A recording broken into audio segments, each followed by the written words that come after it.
기도하고 예배 시작하도록 하겠습니다. 주님 감사합니다. 오늘 이렇게 귀한 하루를 주셔서 주님 전에 나와 주님을 예배케 하신 주님을 찬양합니다. 이 시간 온전히 주님을 높이며 경배하며 나아가기를 소망합니다. 이 예배를 받아 주옵소서. 모든 것 주께 드리오며 살아계신 예수와의 이름으로 기도드립니다. 아멘.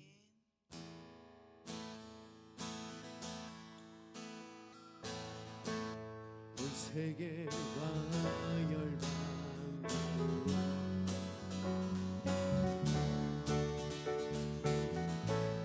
예수와 같은 이름 없네.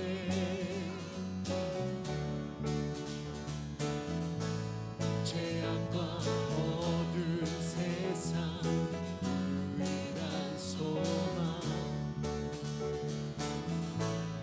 예수와 비교할 수 없네.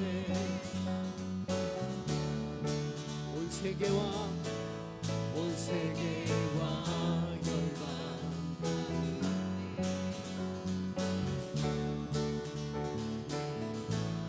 예수와 같은 이름 없네.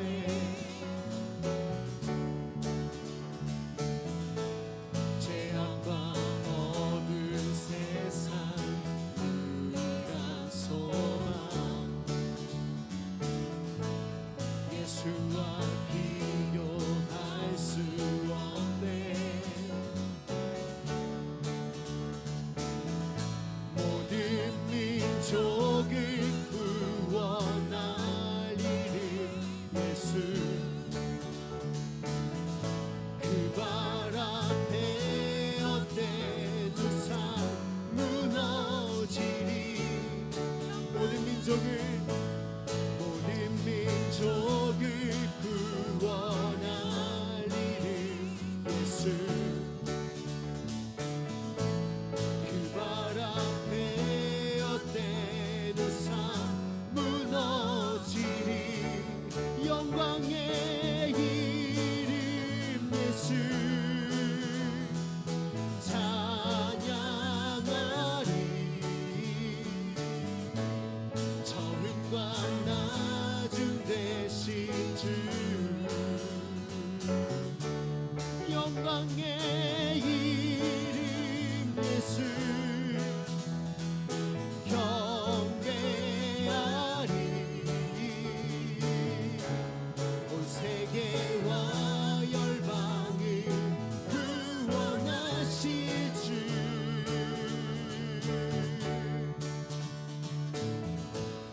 온 세계와 열방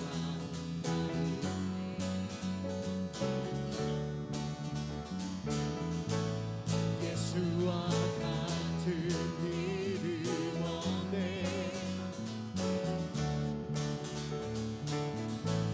죄악과 어두운 세상 유일한 소망 예수와 비교할 수 없네. 온 세계와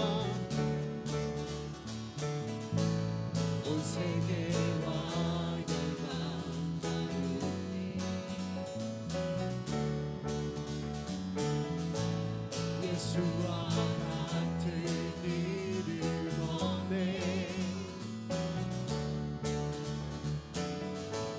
죄악과 어두운 세상 유일한 소망 예수와 비교할 수 없네. 모든 민족을 구원할 이름 예수 그 발 앞에 어때도 산 무너지리. 영광의 이름 예수 찬양하리. 처음과 나중 되신 주 영광의 이름 예수 경배하리. 온 세계와 열방을 구원하실 주 영광의 이름 예수 찬양하리 처음과 낮음 되신 주 영광의 이름 예수 경배하리 온 세계와 열방을 구원하실 주 영광의 이름 예수 찬양하리 처음과 나중 되신 주 영광의 이름 예수 경배하리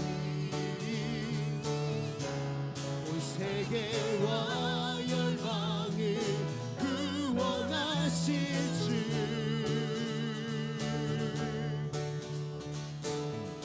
모든 민족을 구원할 이름 예수 그 발 앞에 헛되는 산 무너지리 모든 민족을 구원할 이름 예수 그 발 앞에 헛되는 산 무너지리 모든 민족을 구원할 이름 예수 그 발 앞에 헛되는 산 무너지리 영광의 이름 예수 찬양하리 처음과 나중 되신 주 영광의 이름 예수 경배하리 온 세계와 열방을 구원하실 주 영광의 이름 예수 찬양하리 처음과 나중 되신 주 영광의 이름 예수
크신 하나님 귀한 생명 드신 나의 창조자 주님만을 송축하리라 이나 영광 중에 다시 오실 왕 영원히 찬양해 산과 바닷물이 기뻐 외치네 주 행하니 놀라운 권능 모든 땅에 끼친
오직거리라. 빛난 영광 중에 다시 오실 왕 영원히 찬양해.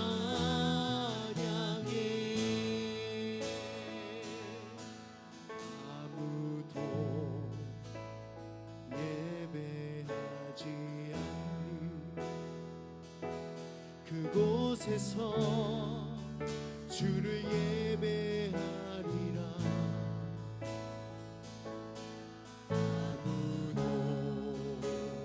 찬양하지 않는 그곳에서 나 주를 찬양하리라. 아무도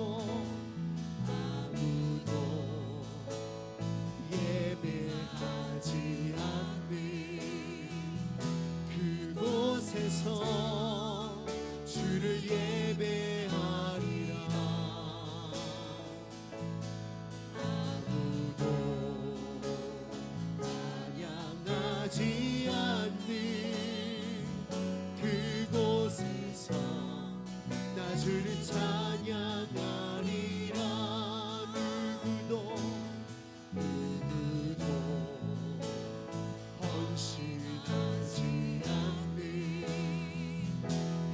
그곳에서 주께 헌신하리라. 누구도 증거하지 않는 그곳에서 나 주를 증거하리라. 누구도 헌신하지 않는 그곳에서 주께 헌신하리라. 누구도 증거하지 않는 그곳에서 나 주를 증거하리라. 내가 얻는 모든 땅 주를 예배하게 하소서. 주의 보혈로 덮어지게 하소서. 내가 선 이곳 주의 거룩한 곳 되게 하소서. 주의 향기로 물들이소서. 내가 받는 모든 땅 주를 예배하게 하소서. 주의 보혈로 덮어지게 하소서.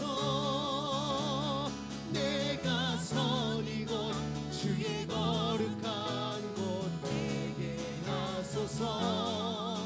주의 향기로 물들이소서. 아무도 예배하지 않는 그곳에서 주를 예배하리라. 누구도 찬양하지 않는 그곳에서 나 주를 찬양하리라. 누구도 헌신하지 않는 그곳에서 주를 헌신하리라.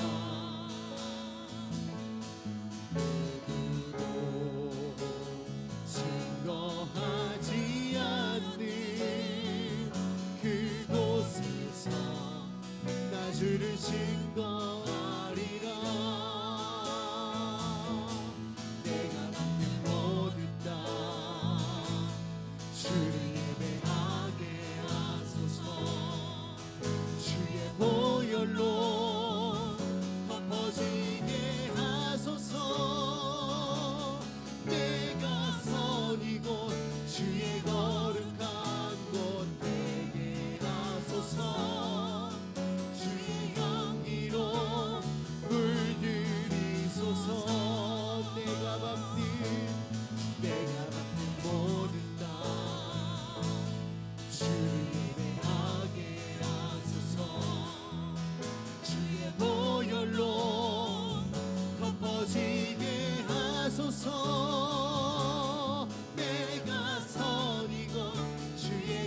거룩한 곳 되게 하소서. 주의 향기로 물들이소서. 내가 밟는 모든 땅, 내가 밟는 모든 땅, 주를 예배하게 하소서. 주의 보혈로 덮어지게 하소서. 내가 선 이곳 주의 거룩한 곳 되게 하소서. 주의 향기로 물들이소서. 내가 밟는 모든 땅, 내가 밟는 모든 땅, 주를 예배하게 하소서. 주의 보혈로 덮어지게 하소서. 내가 선 이곳 주의 거룩한 곳 되게 하소서. 주의 향기로 물들이소서. 내가 밟는 모든 땅, 주를 예배하게 하소서. 주의 보혈로 덮어지게 하소서. 내가 선 이곳 주의 거룩한 곳 되게 하소서. 주의 향기로 물들이소서.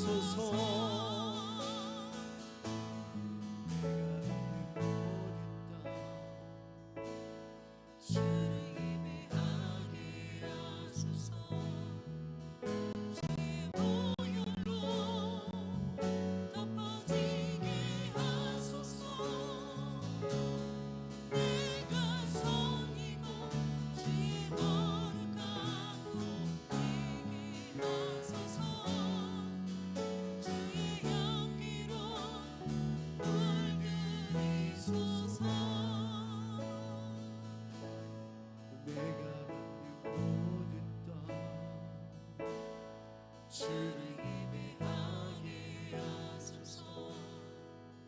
주의 보혈로 덮어지게 하소서.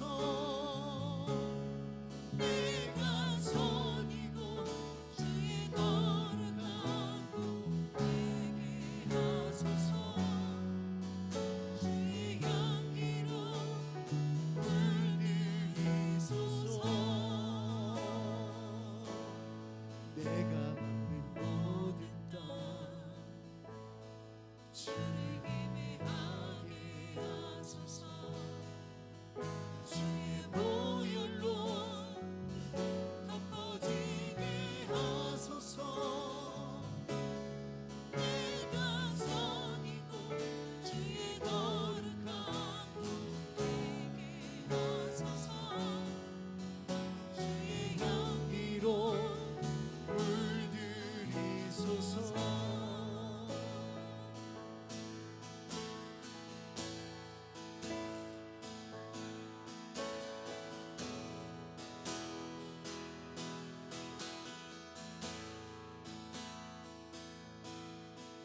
빛나는 왕의 왕,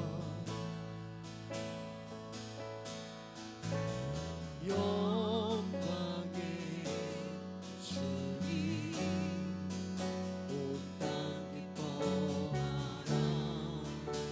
온 땅 기뻐하라. 광채의 옷 입고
주의 주 영원한 주의 주 시간의 주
피난처 되시네.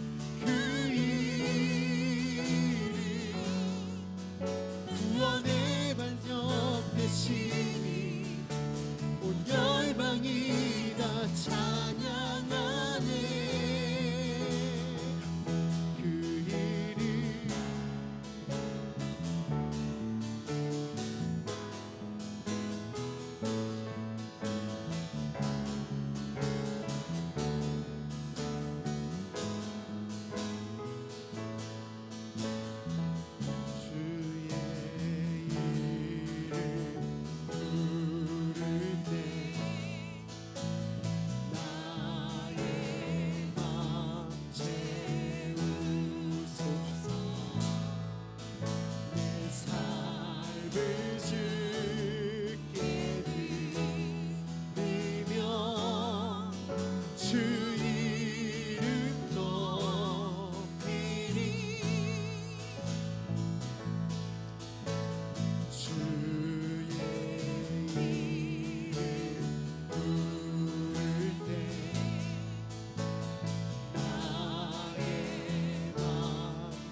피난처 되시네.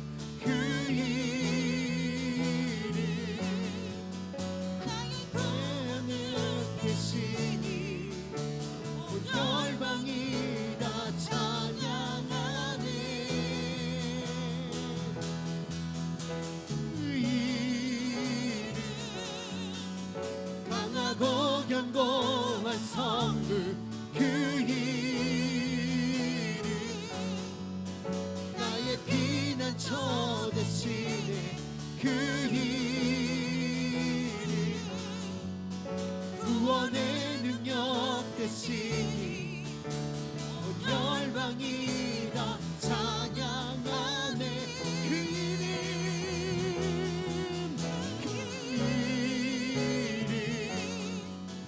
강하고 견고한 성물. 그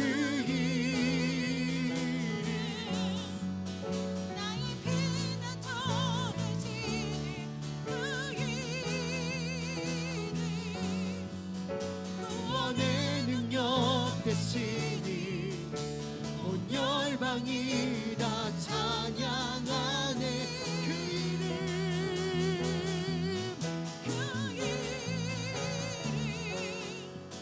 강하고 견고한 성물. 그 이름 나의 피난처 되시니 그 이름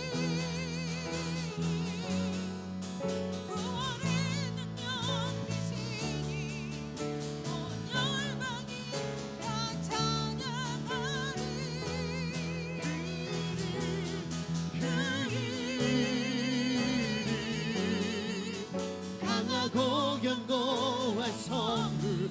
그 이름 나의 피난처 되시네. 그 이름 구원의 능력 되시니 온 열방이 다 찬양하네.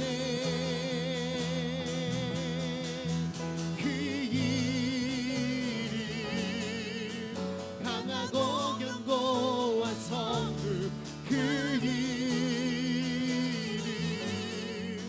나의 피난처 되시네. 그 이름 구원의 능력 되시니 온 열방이 다 찬양하네.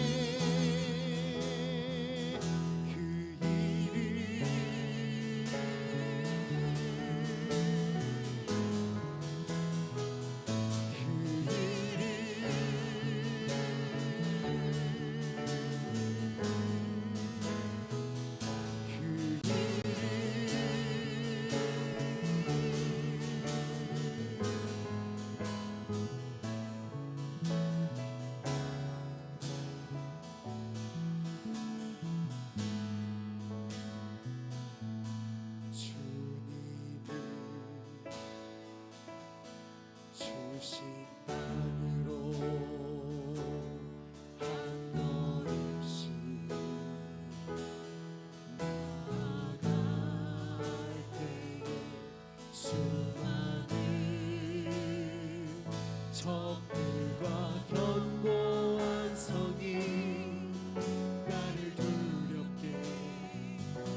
주시는 담대함으로 큰 소리 외치며 나아가네. 이 산지를 내게 주소서. 그날에 주께서 말씀하신 이제 내가 주님의 이름으로 그 땅을 취하리니. 이 산지를 내게 주소서. 그날에 주께서 말씀하신 이제 내가 주님의 이름으로 그 땅을 취하리니. 이 산지를 내게 주소서. 그날에 주께서 말씀하신 이제 내가 주님의 이름으로 그 땅을 취하리니. 이 산지를 내게 주소서. 그날에 주께서 말씀하신 이제 내가 주님의 이름으로 그 땅을 취하리니. 이 산지를 내게 주소서. 그날에 주께서 말씀하신 이제 내가 주님의 이름으로 그 땅을 취하리니.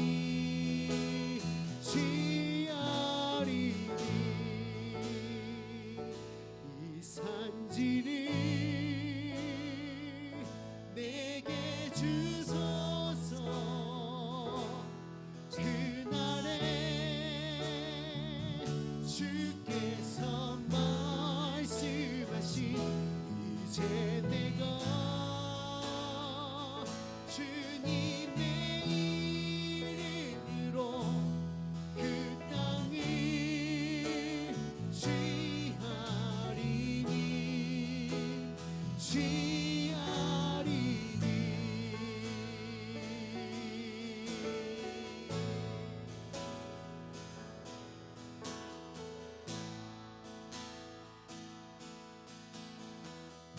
예, 주님,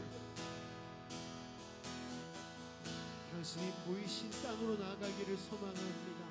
당신께서 약속하신 그 땅으로 나아가기를 소망합니다. 당신께서 앉으실 그 땅으로 나아가기를 소망합니다. 주여, 우리를 보내시옵소서. 주여, 우리를 이끌어 주시옵소서. 주님, 이곳에서 주님을 예배하며 경배하며 주님을 소망하기를 소망합니다. 주여, 우리를 이 자리에서 주님 오시는 그날까지 예배케 하여 주시옵소서. 주님, 그날을 갈망합니다. 그날을 갈망하기에 이 자리에 서서 예배합니다. 주여, 예배를 받아 주시옵소서. 다시 오실 왕, 저 시온의 보좌의 주인이신 살아계신 예수와의 이름으로 기도합니다. 아멘.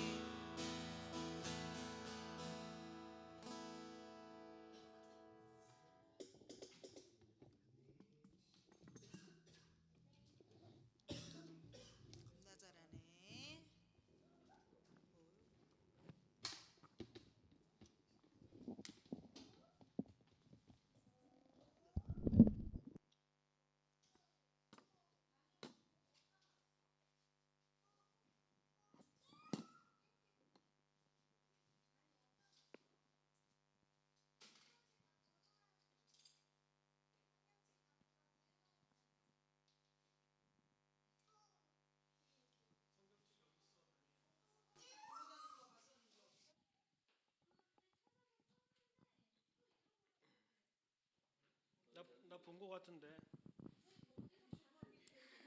저쪽 어디서 봤는데.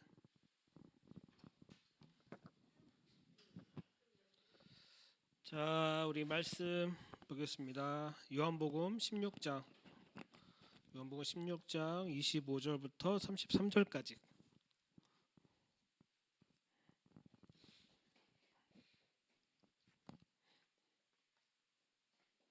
요한복음 16장 25절부터 33절까지. 찬양아 저기 잘리는 것 같으니까 조금 뒤집어 줄게. 오케이 됐어. 25절부터 33절까지 16장. 공 찾았네.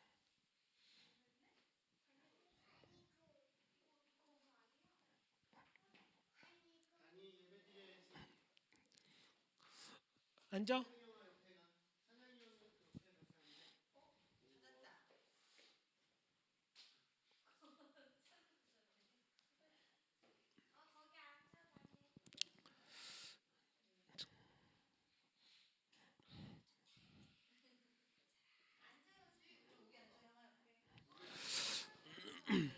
자, 16장 25절부터 33절까지 교독하겠습니다. 교독. 이것을 비유로 너에게 일렀거니와 때가 이르면 다시는 비유로 너희에게 이르지 않고 아버지에 대한 것을 밝히 이르리라.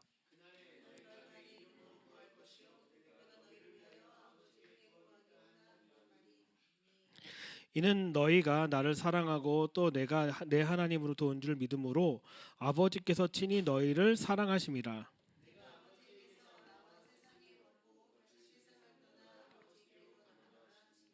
제자들이 말하되 지금은 밝히 말씀하시고 아무 비유로도 하지 아니하시나니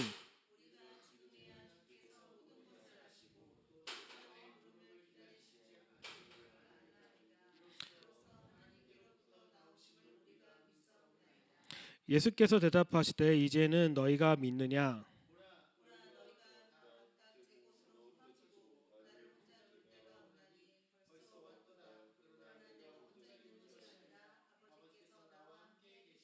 같이 읽겠습니다. 이것을 너에게 이르는 것은 너희로 내 안에서 평안을 누리게 하려 함이라. 세상에서는 너희가 환난을 당하나 담대하라 내가 세상을 이겼노라. 아멘. 지난주 수요일인가 목요일 날 기침하다가 순간 정신을 잃고 거기 프린터 있는 쪽에다가 쿵 박아갖고 여기가 찢어진 거예요. 그래서 찢어졌는데 코피도 나고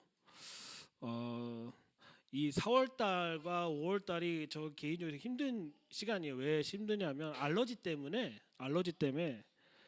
기침도 하고 콧물도 하고 막 그런 시간이어서 매년마다 코로나 이후로 매년마다 이런 일이 있어서 좀 힘들었는데 이번에 기침하다가 순간 약간 정신을 잃었나 봐요. 뭐 죽을 병은 아니고 뭐 고혈압이냐. 시온이는 리스트를 보내서 뭐 이런 증상이 있으면 반드시 병원 가야 된다. 뭐 희대 가면 천세 기름이 된다. 보내줄 것도 아니면서 그런 얘기하고 보내줄 것도 아니면서 그런 얘기하고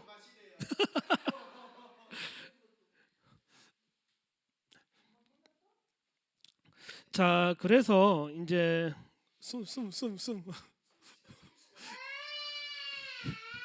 이건 내가 한 거 아니야. 내가 한 거 아니야. 자, 그래서 오늘 이렇게 말씀을 좀 보면 다음 주에 이제 요한복음 17장 가지고 좀 말씀을 나누기 위해서 기본적으로 좀 오늘 말씀을 나누려고 합니다.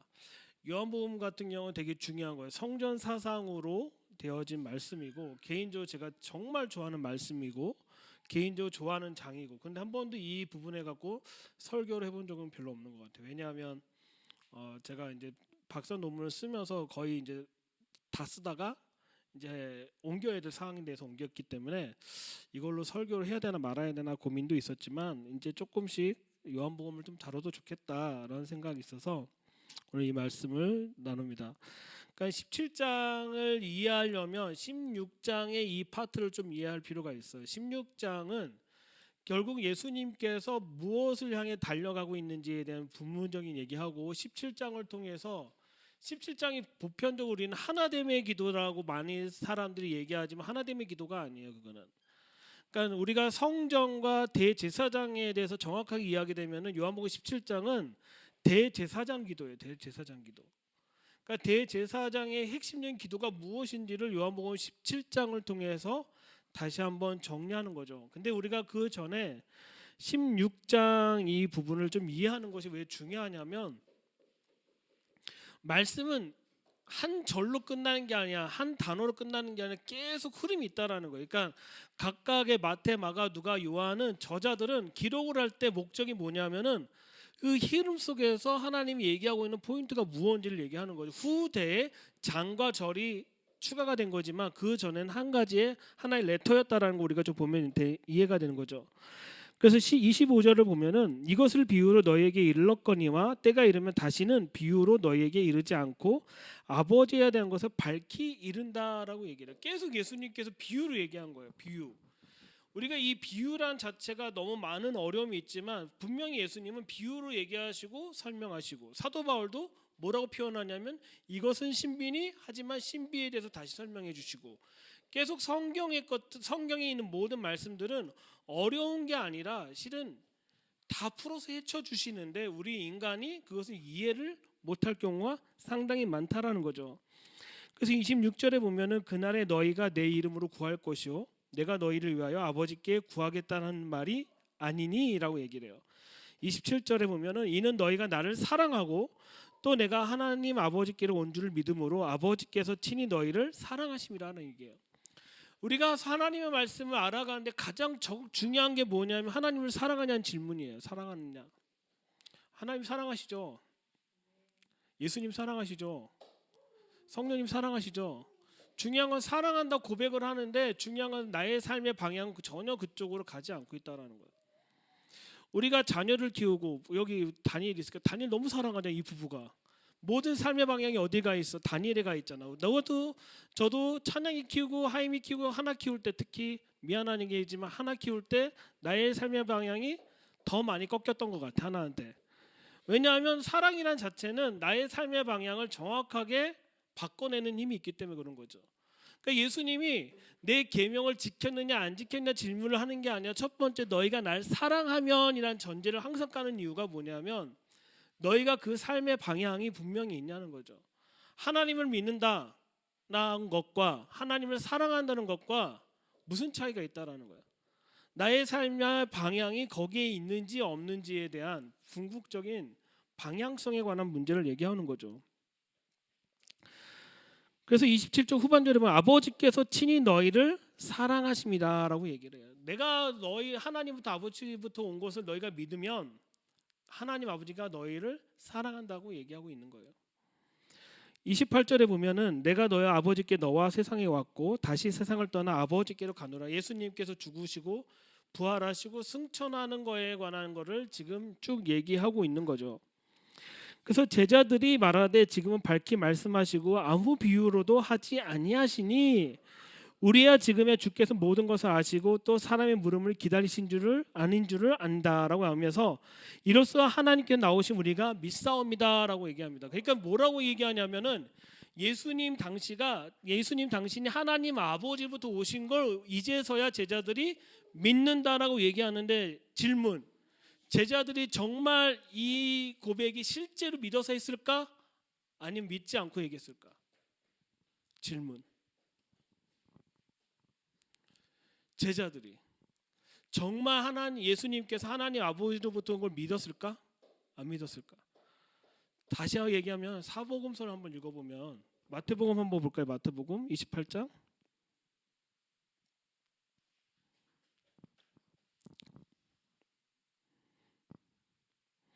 18장 16절 17절 한번 읽어볼게요.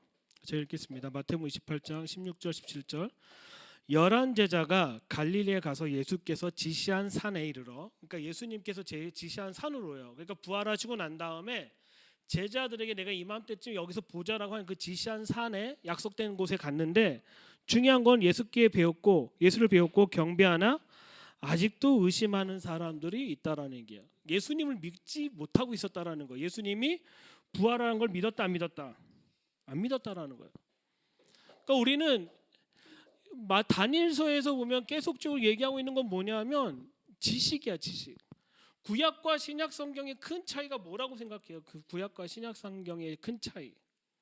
구약에 하나님이 화가 나고 뚜껑이 열리신 가장 궁극적인 목적은 뭐냐면 우상 숭배야. 우상 숭배를 하고 또한 하나님을 섬기는 지식이 없음에 대해서 하나님이 계속 선지자들을 통해서 계속적으로 말씀을 가르치셨는데 우상 숭배. 근데 신약 성경에서는 예수님이 뭐에 관한 얘기를 하냐면 우상 숭배에 관한 얘기를 하지 않으셔. 뭐에 관한 거냐면 너희가 지식만 있다라는 거에 지금 예수님께서 책망하는 모습을 보여주고 있는 거죠. 우리 하임이가 계속 하다가 막 뛰쳐나와 우리 이란짱이 오늘 이번에 뭐 할 것 같아 아빠 막. 왜냐하면 어디서 들어온 뉴스를 가지고 얘기한 거. 분명히 그거는 신빙성이 있지만 중요한 거는 그것이 벌어지냐 안 벌어지냐는 그 이후의 사건인 거죠. 근데 중요한 건 우리는 그 사건이 이루어질 거라는 지식으로 그것을 우리의 삶이 전체가 바뀌진 않는다라는 거예요. 그래서 제자들이 믿는다, 안다라는 개념이 히브리어 야다예요. 경험되어진 삶이라는 거예요. 근데 제자들은 여기서 히브리어로 쓰는 똑같은 야다라는 단어를 썼어. 우리가 경험해왔으니, 우리가 아니란 단어를 써요. 뭐냐면 경험하지도 않았는데 경험한 척 살고 있었다라는 거예요. 마태복음 28장 16절에 분명히 예수님께서 부활하시고 난 다음 제자들에게 40일 동안 킹덤에 관한 거 티칭하셨는데 중요한 거는 그 지정한 산에 왔는데 그 제자들조차도 의심하는 사람이 있었다라는 거예요. 우리는 다시 한번 조율할 필요가 있는 거예요. 신약 성경에서 얘기하고 있는 거는 너희가 지식을 아느냐 아니냐가 질문이 아니라 너희가 그것을 살아내고 있냐 아니냐에 대한 질문을 계속적으로 하고 있다라는 걸 볼 수가 있다라는 것이죠. 그래서 실은 저는 이 요한복음을 읽어보면은 특별히 신약성경 전체를 읽어보면 예수님이 그리고 사도들이 계속적으로 질문하는 건 뭐냐면 너희가 아는 것만큼 살고 있느냐에 대한 질문을 지금 하고 있다라는 거예요. 그러니까 예수님은 내가 아버지부터 왔다. 난 아버지가 하나다. 요한복음 17장에 있는 그 말씀을 하기 전에 왜 이 질문을 다시 하냐면 너희가 믿느냐. 근데 중요한 건 예수님이 너 몰라 라고 책망하는 게 아니라 넘어가고 있다라는 거예요. 왜?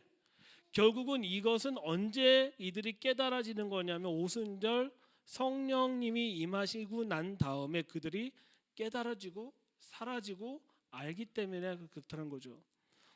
제가 아무리 우리 자녀들에게 아빠가 아는 지식을 계속 알려준다고 해도 이들은 알아요 아빠 알아요 하지만 중요한 건 살아내지 못했기 때문에 살아본 경험이 없기 때문에 그것을 안다라고 할 수가 없다라는 거예요. 단지 지식이 쌓이고 있다라는 거예요. 저 역시도 살다 보면은 우리 아버지가 잔소리 하면 하셨는데 때로는 아버지가 뭐 얘기하면 아빠 거 저도 알아요 뭐 이렇게 얘기한 적 있었던 것 같아요. 근데 아버지가 안다, 아버지가 얘기해 준 것은 실제 아버지가 살았던 삶을 얘기한 건데 나는 그걸 어떻게 받아들였냐면 지식으로만 받아들이고 있는 모습이 있었다라는 거예요. 우리는 과연 하나님 말씀을 살아내고 있느냐 아니면 지식으로만 받아들이고 있느냐 그 부분에 대해서 우리가 생각해 볼 필요가 있다라는 거죠. 그래서 16장을 다시 한번 보면은 우리가 지금에야 주께서 모든 걸 아시고 또 사람의 물음을 기다리시지 않은 줄 우리가 아나이다라고 얘기해요. 이로써 하나님께 나오시면 우리가 믿사옵니다. 이 제자들의 고백은 실제의 고백 같지만 마태복음 28장에서 딱 보면은 이 고백이 얼마나 지식적이었고 그가 원하는 대답만 하고 있었다라는 것인지 분명히 아는 것이죠. 근데 예수님은 놀라워요. 책망하지 않으세요. 이 부분에 대해서. 예수께서 대답하시되 이제는 너희가 믿느냐라고 다시 한번 컨펌하는 질문하고 있다라는 거죠. 너희가 정말 믿냐? 그래서 32절에 보면 예수님이 중요한 얘기합니다. 보라 너희가 각각 제 곳을 흩어지고 나를 혼자 둘 때가 오나니 벌써 왔도다라는 얘기하고 있어요. 요한복음 11장부터 보면은 예수님이 예루살렘에 입성하고 난 다음에 그 다음에 유월절 어린 양이 되시기 위해서 4일 동안 체크를 받으시고 이 절정에서 예수님은 이제 본인이 어디 갖게 될 것을 이제 십자가의 길을 걷게 될 거에 관한 것들, 십자가의 사건에 혼자 경험해야 될 것을 이미 예수님이 제자들에게 얘기하고 있다라는 거예요. 이 부분에 대해서. 그래서 아니라 아버지께서 나와 함께 계시니라 얘기합니다. 그러나 내가 혼자 있는 것이 아니라 아버지께서 나와 함께 계신다라고 얘기하면서 지금은 내가 이 십자가 사건을 경험해서 내가 그 고통과 고난을 당하고 있지만 이것은 나 혼자 있는 것이 아니라 누구랑 함께 있다? 아버지랑 함께 있다라는 거예요. 그걸 어디서 설명하고 있냐면 요한복음 17장에서 대제사장 기도로 통해서 예수님이 그거에 대해서 컨펌하고 계셨다라는 거예요. 그 부분에 대해서 제가 다음 한 2주 동안 설명할 텐데, 우리가 어떤 고난과 삶 가운데 힘듦이 있어도 중요한 거는 그분을 믿음으로 살아낼 땐 하나님 아버지 우리 함께 계십니다. 중요한 거는 내 문제가 해결되느냐 아니냐가 중요한 게 아니라 그 가운데도 하나님이 함께 나와 있다라는 것을 믿느냐의 질문. 내가 그럼에도 불구하고 그분이 우리에게 주신 그 말씀을 가지고 살아내는 그 방향성을 그대로 살아내고 있는지에 대한 질문을 계속적으로 우리는 해야 될 필요가 있는 것이죠.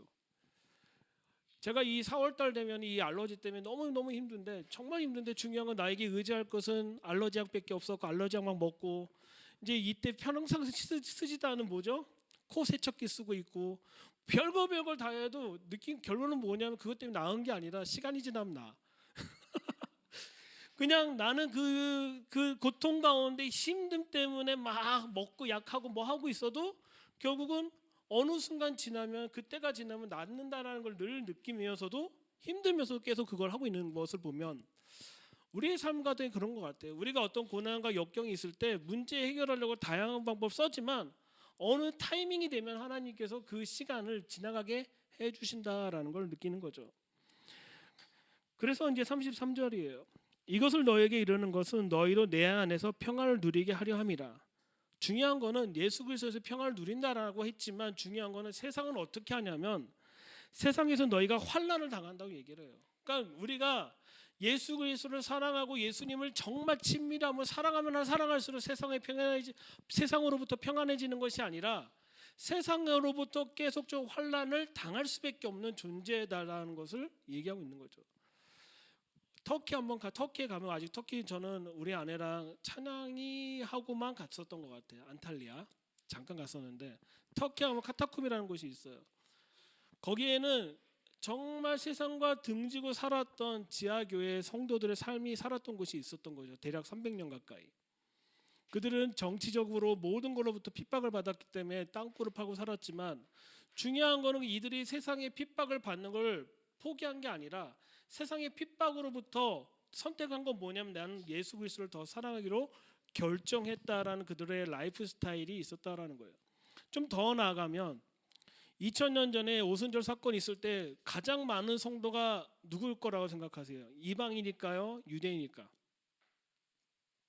사도행전을 가장 많이 읽어보면 베드로가 설교를 누구한테만 하냐면 이방인한테 한 게 아니라 유대인한테 하게 돼요. 그래서 7,000명, 5,000명이 예수께 돌아온 사건이 일어나요. 그때 당시 3,000명, 5,000명, 7,000명이라는 숫자는 엄청난 숫자예요. 근데 그 가운데 정말 메시아인 예수아를 따라갔던 사람들은 과연 그 중에 몇 명이나 될까라는 거예요. 근데 중요한 거는 지금도 우리가 살아보면서 느끼겠지만 메시아닉은 기독교와 유대교 사이에 끼어 있어서 아직도 자신들의 믿음 가운데 흔들리고 어려운 삶을 살고 있죠. 어떻게 보면은 그들은 유대교인들과 기독교가 세상일 수밖에 없는 거예요. 근데 중요한 건 그들은 그들의 믿음을 지키고 살고 있습니다. 우리 또한 많은 것들이 있지만 우리가 과연 어떤 것을 예수 그리스도 믿음으로 말미암아 우리가 그 평안을 누리고 살아내고 있는지, 세상에서 주어진 평안보다는 예수님 안에서의 주어진 평안이 내 삶을 얼마나 지배하고 있는지, 영향을 주고 있는지에 대해서 우리가 생각해 볼 필요가 있지 않나 생각이 듭니다. 제가 찬양인을 키울 때 생각이 난 거예요. 우리 여러 가지 어려움이 있는데 우리 감찬양이 가장 행복했어. 왜냐하면 그 영향을 전혀 안 받았으니까. 무슨 얘기냐면 우리가 뭘 하던 우리 기도의 집에 여러 가지 사건이 있던 간에 찬양이는 그거에 영향을 전혀 받지 않는 이유가 뭐냐면 찬양이는 그냥 아버지와 어머니의 그 안에서의 평안함을 누리고 있었기 때문에 그런 거죠. 근데 중요한 거는 이 평안함을 누리는데 가장 핵심은 뭐냐면 그 평안함에 세상에서 주어진 고통이 없다가 아니라 있음에도 불구하고 아버지와 어머니에서 주었던 평안이 그의 삶에 영향을 줬기 때문이라고 생각합니다. 우리는 계속적으로 어려움이 봉착할 거예요. 제가 이걸 선포하고 선언하는 게 아니라 그럼에도 불구하고 우리가 찾아야 될 평안을 어디서 찾아야 되냐면 예수 그리스도를 통해서 그를 사랑함으로 그를 믿음으로 그 평안 가운데 살아내는 것이 하나님이 우리에게 아주 큰 은혜라고 생각이 듭니다. 그래서 우리가 여러분 지식을 구하는 게 아니라 하나님을 사랑하고 예수 그리스도 사랑하십시오. 사랑할 때에만이 진정한 우리가 고백할 수 있습니다. 압니다. 내가 이 말씀을 살아봐서 압니다라는 고백을 하고 믿습니다. 그렇기 때문에 내가 당신을 사랑합니다라는 그 믿음의 고백을 날마다 하는 그런 시간이 되었으면 좋겠습니다. 자, 기도하고 마치도록 하겠습니다. 하나님 감사합니다. 우리 삶 가운데 주장하신 하나님, 우리가 아버지 품 안에 계속적으로 살아내게 하여 주시고 아버지 품 안에서 그 평강을 누리게 하여 주십시오.